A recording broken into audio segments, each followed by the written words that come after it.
بسم الله الرحمن الرحيم لا حول ولا قوة إلا بالله العلي العظيم الحمد لله رب العالمين وصلى الله على سيدنا ونبينا أبي القاسم المصطفى محمد وعلى آله الطيبين الطاهرين لا سيما بقية الله في الأرضين. In the name of Allah, the Compassionate, the Merciful. Today we are going to start lesson 3, and that is about the history of philosophy in the West in the rest of 18th century and also 19th century. At the end there is a very short and brief discussion about one of the contemporary philosophical schools in the West, and that's pragmatism, which belongs to the 20th century.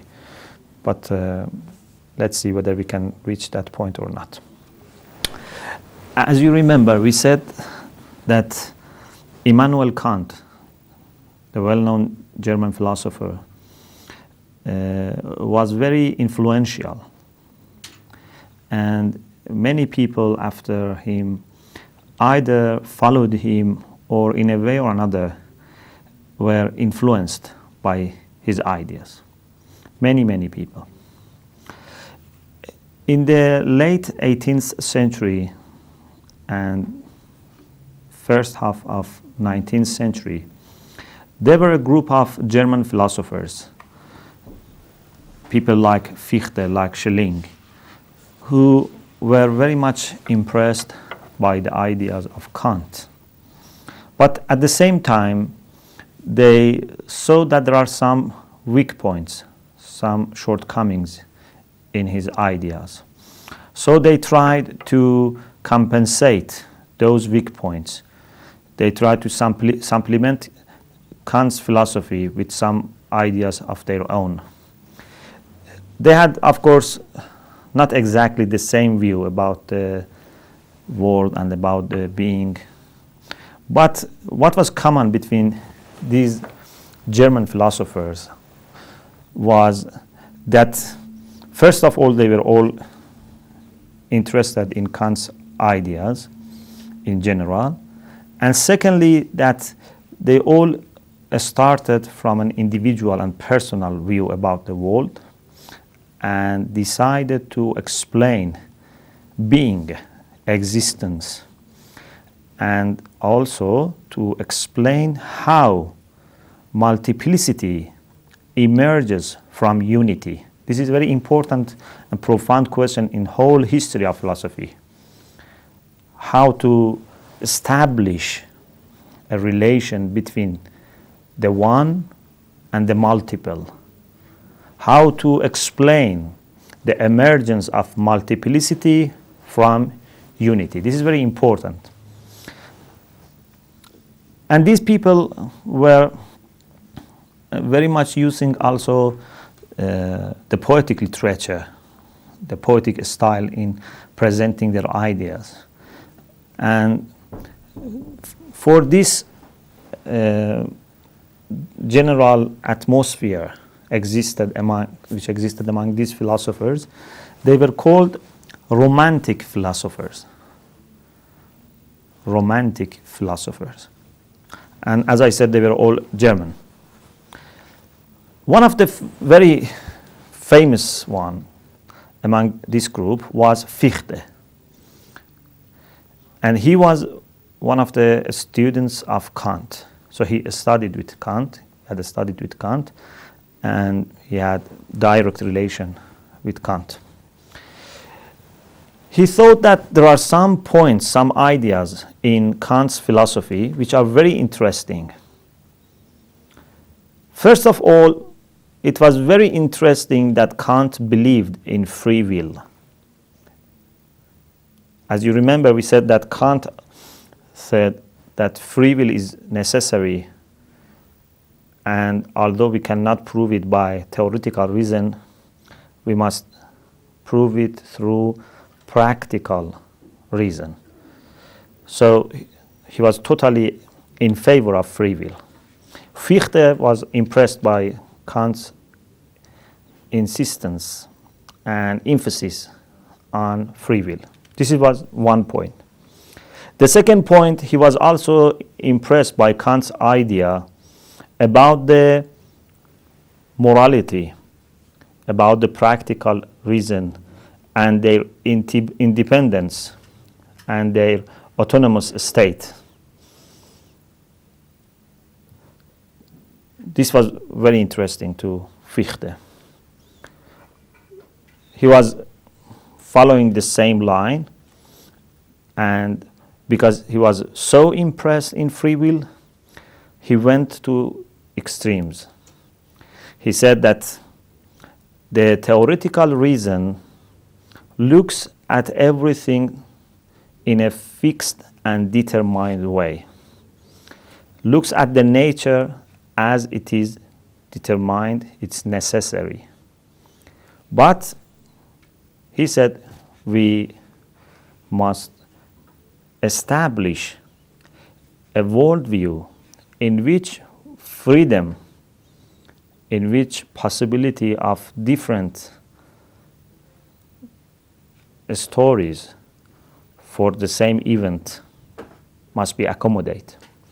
So he said, because of this, we must make the whole world, the whole nature, subordinate to ego, to human self, human I-ness, human ego. And we shouldn't think that the world is necessary and is independent from our free will. So this was the idea, which may look beautiful, may look interesting, but it has very, very important philosophical implications, and it's very difficult to accept these implications. Of course, if you want to just say something as poem, it's interesting, but if you want to be really committed to the implications of your idea, I think it's very, very difficult to commit yourself to such ideas.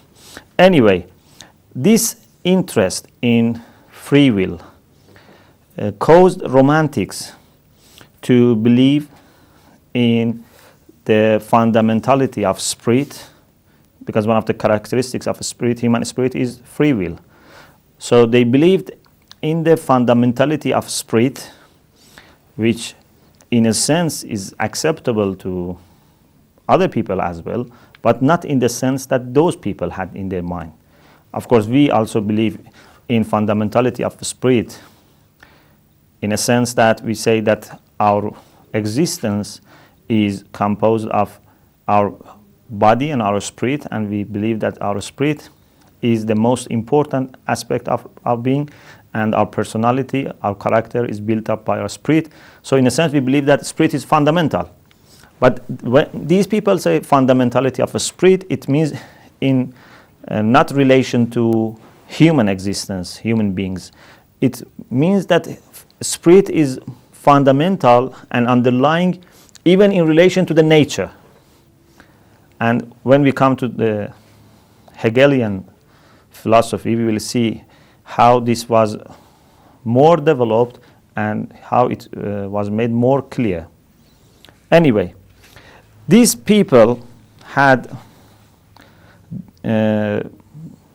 this idea, and of course, after Renaissance in West, no single philosophical school could dominate the whole West and could survive for many, many centuries.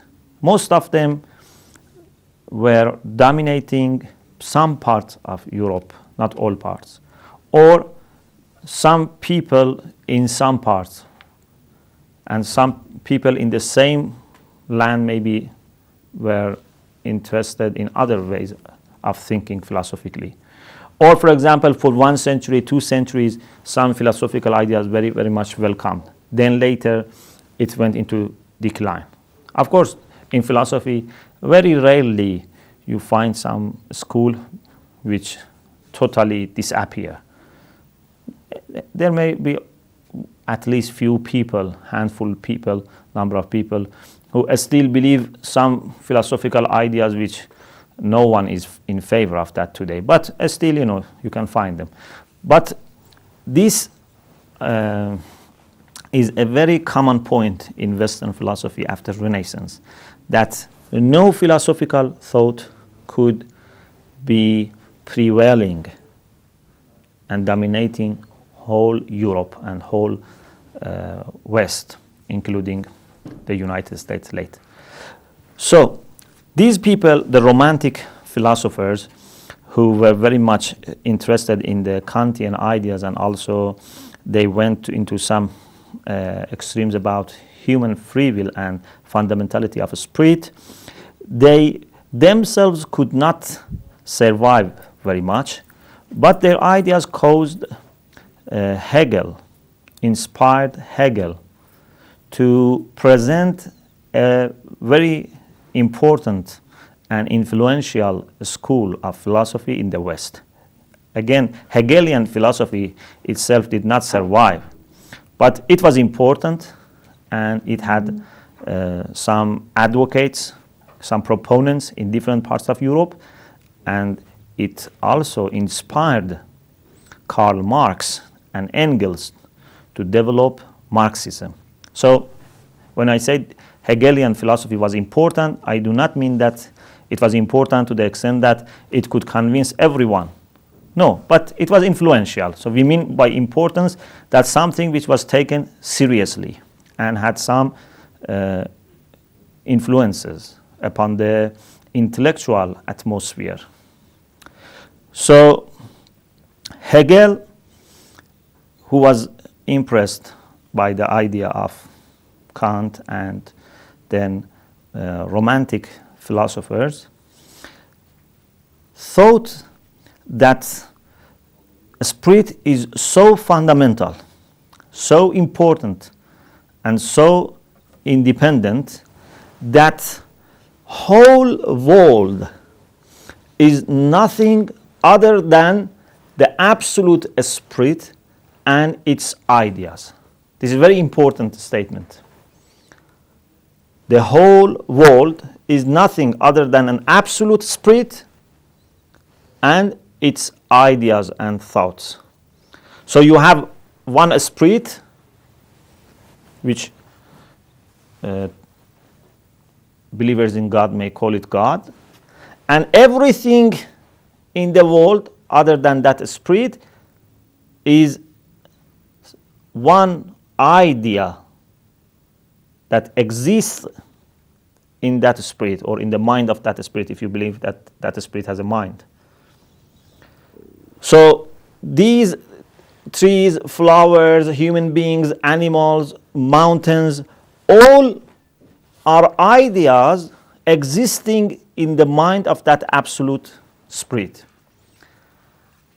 And the relation, this is also very important, the relation between those ideas is not causal relations. It's logical relation. You know, when we have some concepts in our mind, some ideas in our minds, the way to relate them to each other is to find logical relations between them. For example, we find that this concept is part of the other concept. Or, for example, is implied by the other concept. Or, for example, this proposition leads to the other proposition. Or if you put these two premises together, you could come to the third proposition. So these are the logical relations. In the world outside us, we don't have logical relations. We have causal relations. And logical relations in our mind help us to understand the causal relations outside. So fire burns paper, burns, for example, wood. This is causality. In our mind, we can come to conclusion when there is fire and there is wood that there should be some heat, there should be some extra fire. The fire should burn the wood or the paper. These are the conclusions that we make in our mind so that we can understand what will happen in reality outside. But because Hegel made them one thing, combined them together, so he said that there is only one absolute spirit and everything outside is just an idea, a thing, or it's better to say a thought in the mind of that absolute spirit. So this is the maximum amount of idealism that you could have. But it is called objective idealism because he didn't believe that the world is just an illusion or, for example, is nothing. No. He believed in everything outside. He believed that we are true, we are real, everything outside is real. But he presented an idealistic interpretation of objectivity. So he didn't deny objectivity, but he presented idealistic form of objectivity. So this is why it is called objective idealism. One of the ideas of Hegel was that everything in this spiritual world starts from the simple towards the complicated, from general towards specific, from unity towards multiple and multiplicity.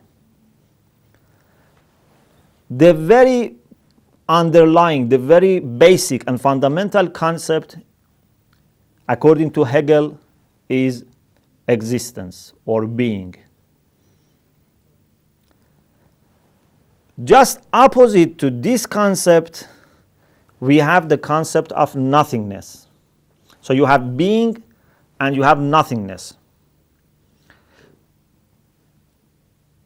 This is not only the case in relation to these two concepts. No, he believed that everything in this world has this relation of being something and then something opposite to that coming out of it. He called this thesis and antithesis. So being is a thesis and nothingness is antithesis. Then,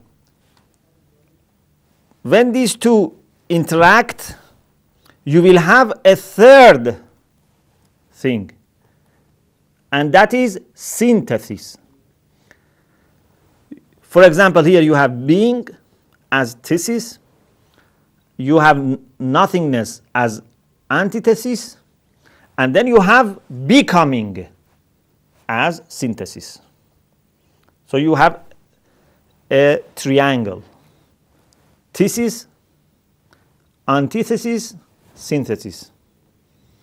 And this is a universal pattern.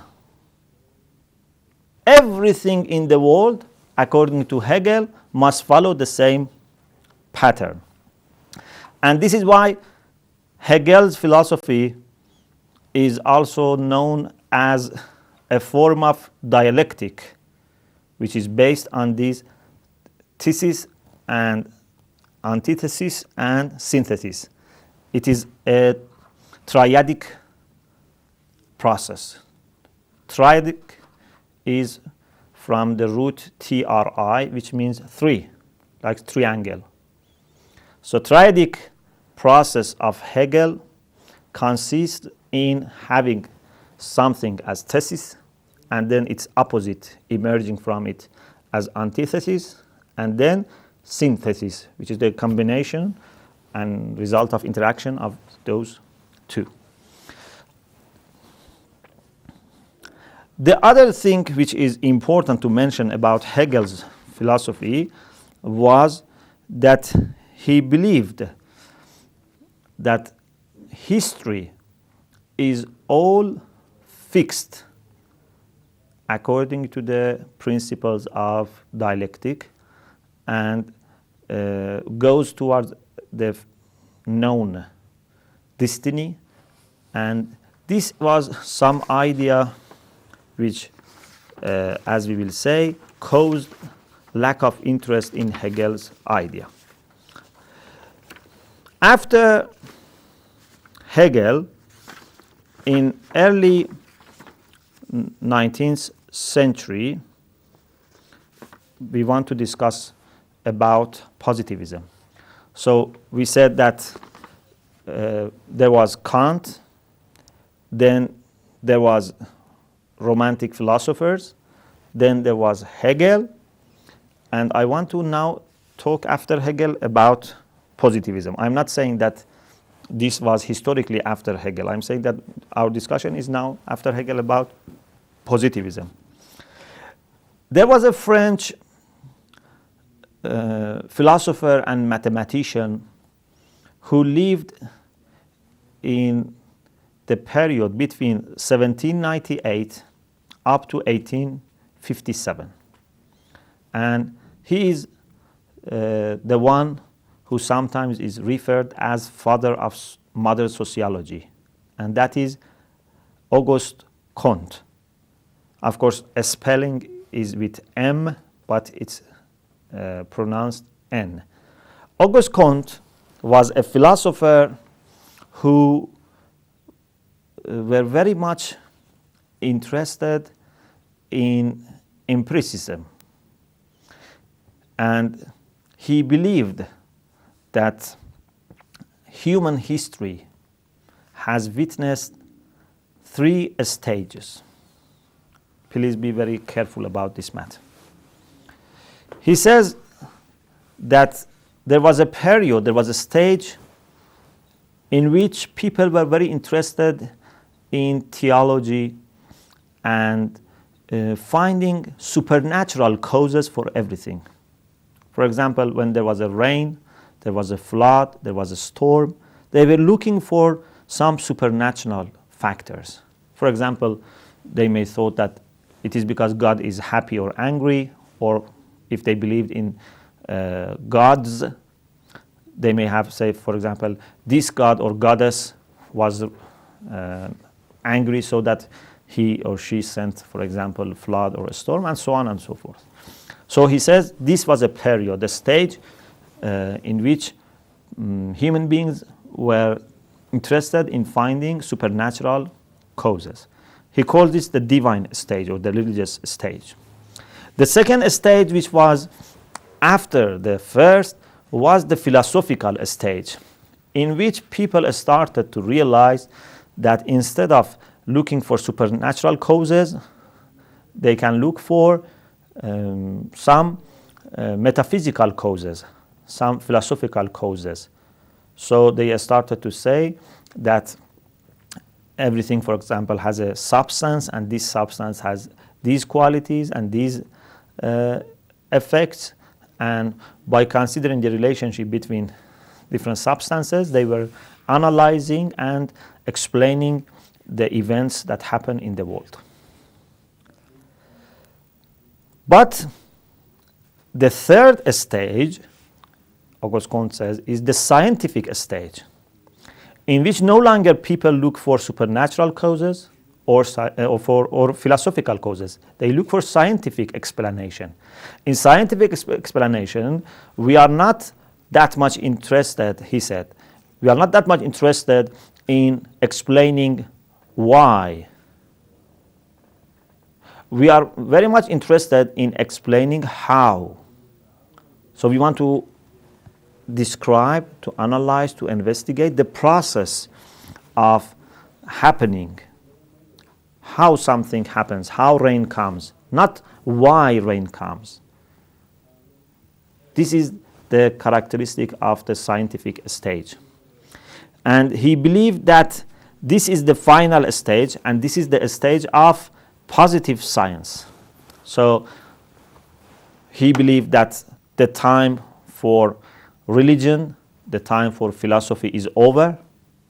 Now this is the time to have only positive sciences. And by positive sciences, he meant a sort of science which is only based on findings of sense, on the ideas which are given to us by our senses, experimental ideas.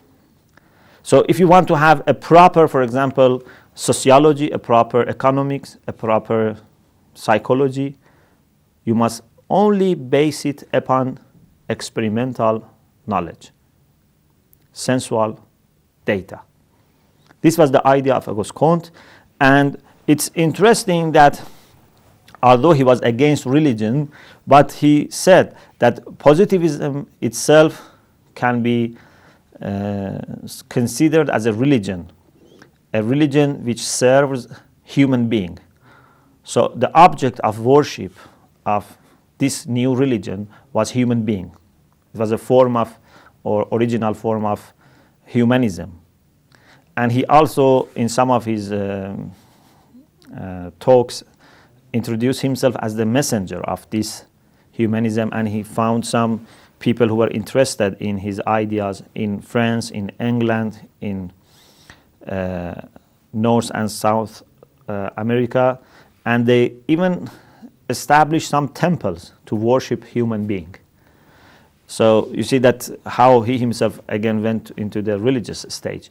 Anyway, this idea of Auguste Comte was very much criticized by philosophers and by theologians, and many people believe that he had the wrong idea about the relation between theology, philosophy, and science. These three are not parallel to each other. They do not replace each other. It's not the case that either you must be a religious or a philosopher or a scientist.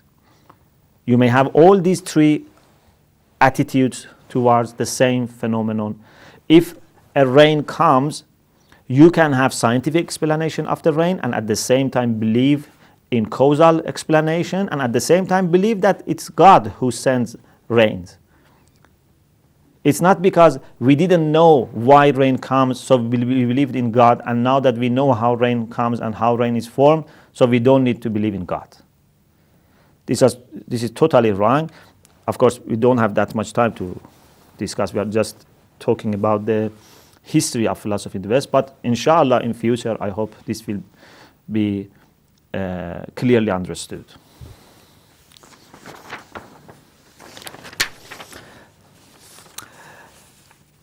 In general, we can say that there were two main currents in West in this period.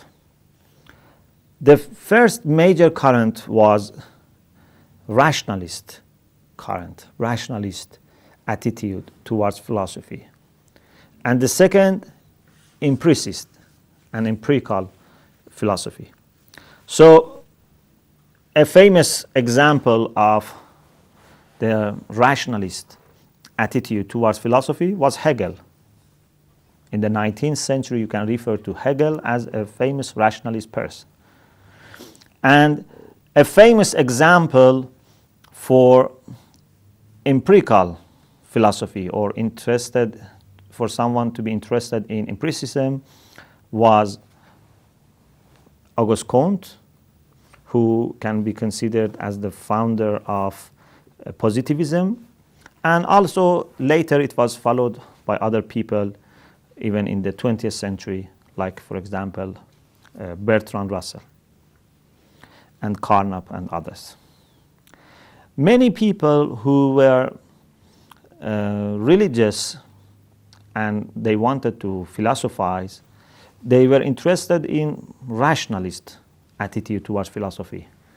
Of course, there were some rationalists, some people, some Hegelians, for example, who denied the existence of God. But we could say in general, the rationalist attitude towards philosophy was more in favor of belief in God, and the empirical attitude was more in favor of denial of existence of God. Of course, you can be empiricist and at the same time believe in God.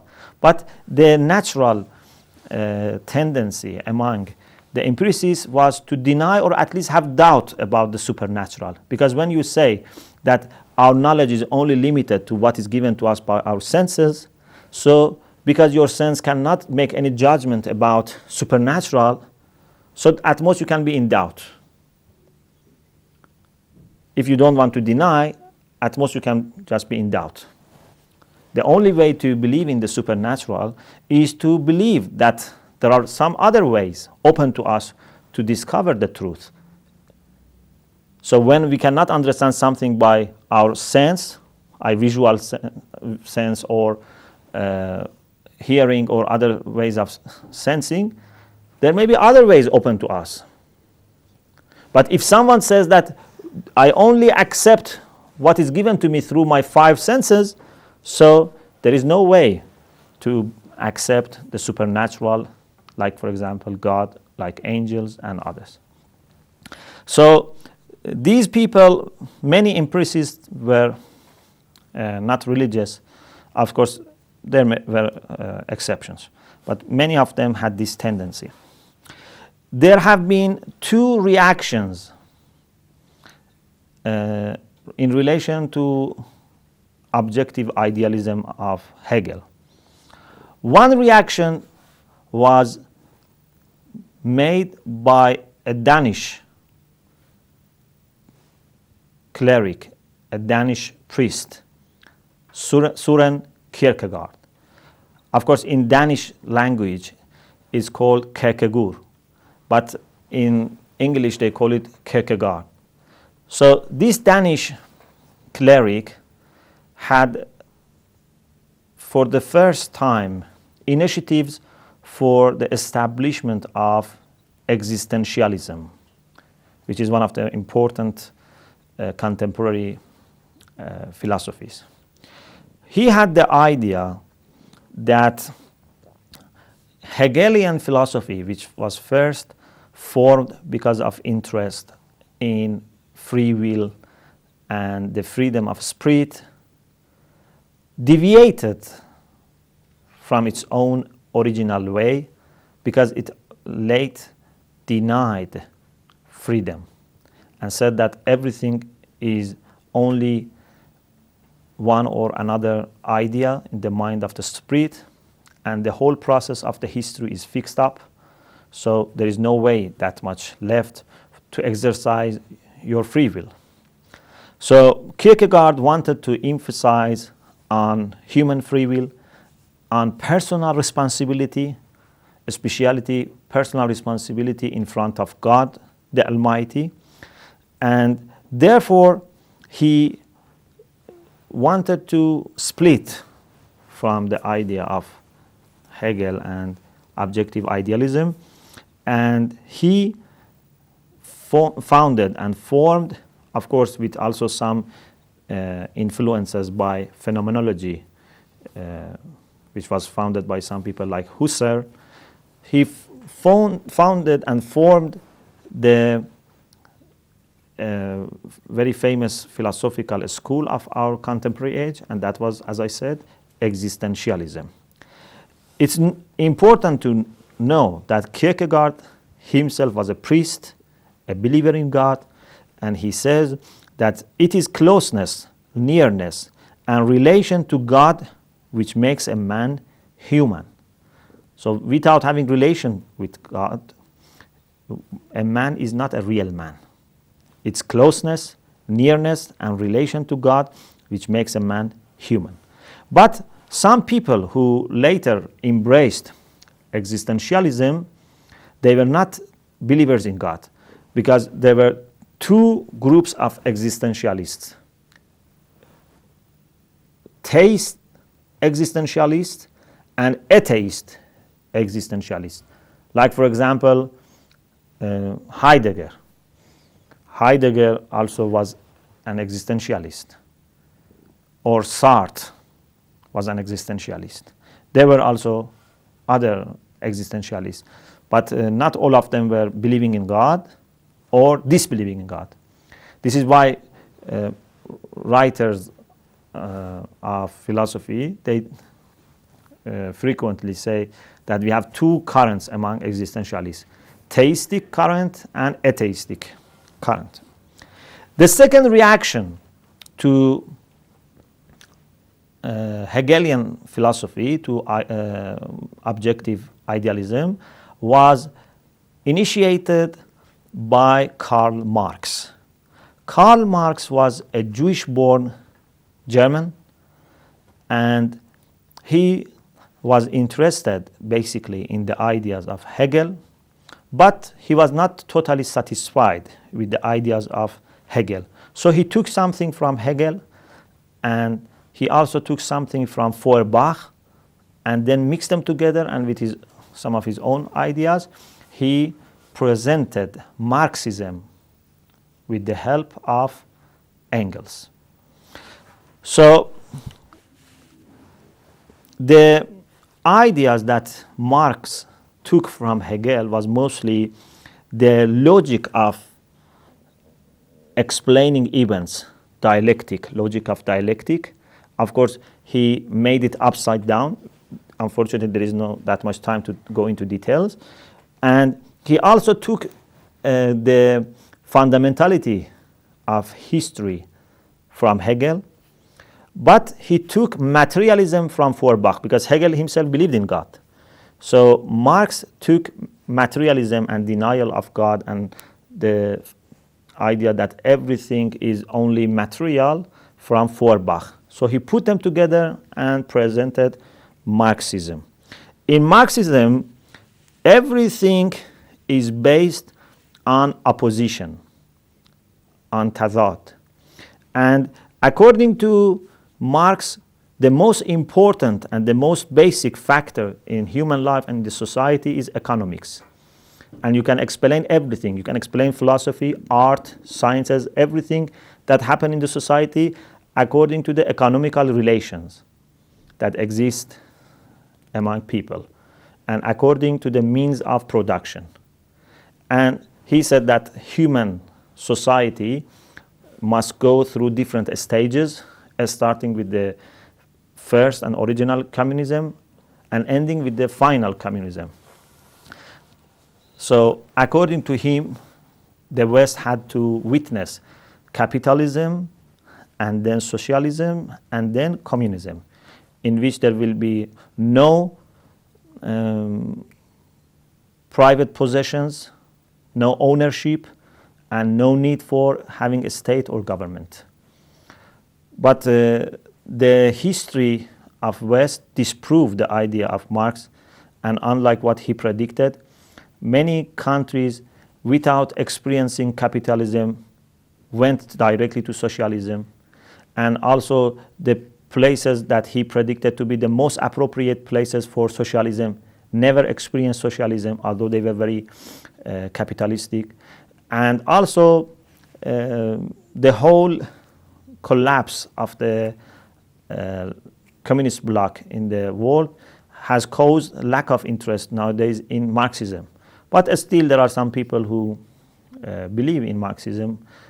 You may find some of them. But as a general, this school, which was sometimes very popular and attracting many people, especially those who were interested in social reforms and in fighting against imperialism, and many revolutionary people, nowadays had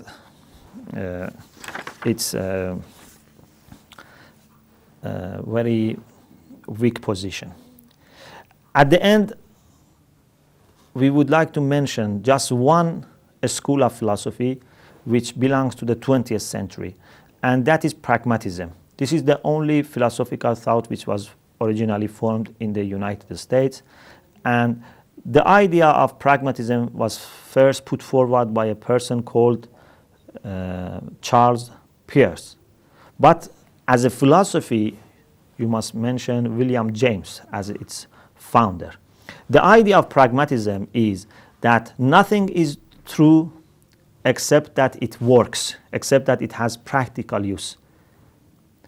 And they say that even we can define the truth as having practical use. So sometimes you may say that, okay, this can be considered as a sign for being true. If something is true, it must be working, it must be useful, it must be helpful. But they went so far that they said truth means just to have some beneficial usage, to be practically useful. If, for example, the idea of God is useful for us, so God is true. If God is not useful for us, so that's false. Or, for example, if scientific matters prove to be useful, so they are true. If they are not useful, they are false. So this is the idea of pragmatism. So indeed, these people reduced truth and falsity into the practical usefulness or uselessness. And they are impressed by empiricists like Hume. But they are also different from many of empiricists because they very much focus and emphasis on the spiritual experiences, on the religious experiences. William James himself was a believer in God, and he thought that belief in God is very useful, especially belief in God's power and God's mercifulness. And he was very much in favor of worshiping God and prayer. And he himself had some problems that he could cure only by worshiping God.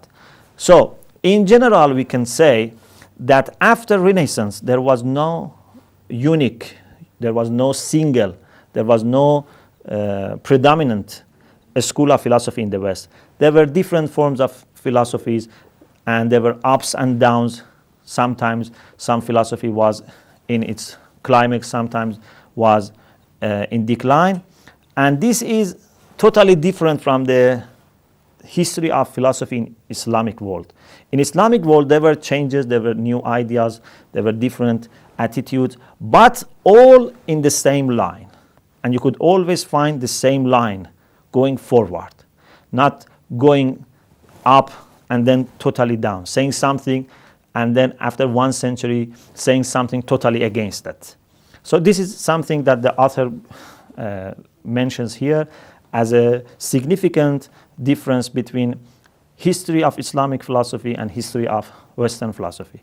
In this way, we finish our discussion about the history of philosophy, and inshallah, from next session, we will start our discussions about the philosophy, and we will have some introductory discussions about the meaning of philosophy, about the significance of philosophy, about the relation between philosophy and science and other disciplines, inshallah. Wa akhiru da'wana and alhamdulillahi rabbil alamin.